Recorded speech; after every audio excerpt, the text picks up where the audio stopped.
High to all. నోట్లో వేసుకోగానే కమ్మగా కరిగిపోయే స్వీట్ చేసేసుకుందామండి. దానికోసం ప్లేట్లోని కాస్త నెయ్యి వేసేసుకొని పెట్టేసుకున్నాను. ఇదే గ్లాసు ఒకటే గ్లాస్ తీసుకొని మెజర్మెంట్ ప్రకారం 1.5 గ్లాసు శనగపిండి చక్కగా జల్లించేసుకున్నాను. అదే గ్లాస్ తోటి 2 గ్లాసుల షుగర్ కాస్త మునిగేంత వరకు నీళ్ళు వేసుకున్నాను. అదే గ్లాసు మళ్ళీ 2 గ్లాసులు నూనె రిఫైండ్ ఆయిల్ తీసుకుంటున్నానండి. ఇవన్నీ స్టవ్ మీద పెట్టేసి హైలో పెట్టేసుకున్నాను. చూడండి, తీగపాకం వచ్చే వరకు ఉంచుకొని తీగపాకం రాగానే శనగపిండి వేసేసి కలిపేసుకోవాలండి. ఈ పాటకి మీకు అర్థమైపోయి ఉంటుంది ఇది ఏంటా అనేసి. ఏం కాదండి, మైసూర్ పాకు. కాకపోతే నేను హార్డ్గా చేయట్లేదు, సాఫ్ట్గా చేస్తున్నా, బర్ఫీ లెక్క అనమాట. నోట్లో వేయగానే మరి కమ్మగా కరిగిపోవాలి కదా, ఆ రకంగా.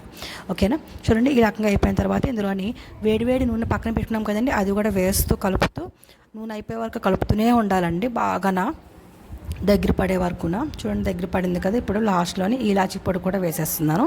ఇది వేసేసుకున్నాక మళ్ళీ ఒక్కసారి కలిపేసుకొని మనం ఆల్రెడీ ప్లేట్కి నెయ్యి రాసి పెట్టుకున్నాం కదండి, ఆ ప్లేట్లోని వేసేస్తున్నాను. వేసేసి కాస్త రూమ్ టెంపరేచర్లోనే ఉంచేసి ఒక 2 మినిట్స్ అయ్యే వరకు ఉంచిన తర్వాత నేను పైన కాస్త షుగర్ వేస్తున్నానండి. షుగర్ కాకుండా మీకు ఇష్టమైతే నేను బాదం పలుకులు వేద్దాం అనుకున్నాక నేను కావాలి బాదం పలుకులు అలా వేసుకోవచ్చు, సన్నగా తరిగినవి. ముక్కలు కట్ చేసి పెట్టేసుకుంటున్నానండి. ఇప్పుడే చూడండి, ముక్కలు కట్టేసి ఒక 1 అవర్ తర్వాత చక్కగా చల్లారిపోయింది. ఇప్పుడు ప్లేట్లోని వేసేసుకొని చూడండి ఎంత సాఫ్ట్గా ఎంత బాగుంది. నోట్లో పెట్టుకో కానీ కరిగిపోతుంది. నచ్చిందా మరి?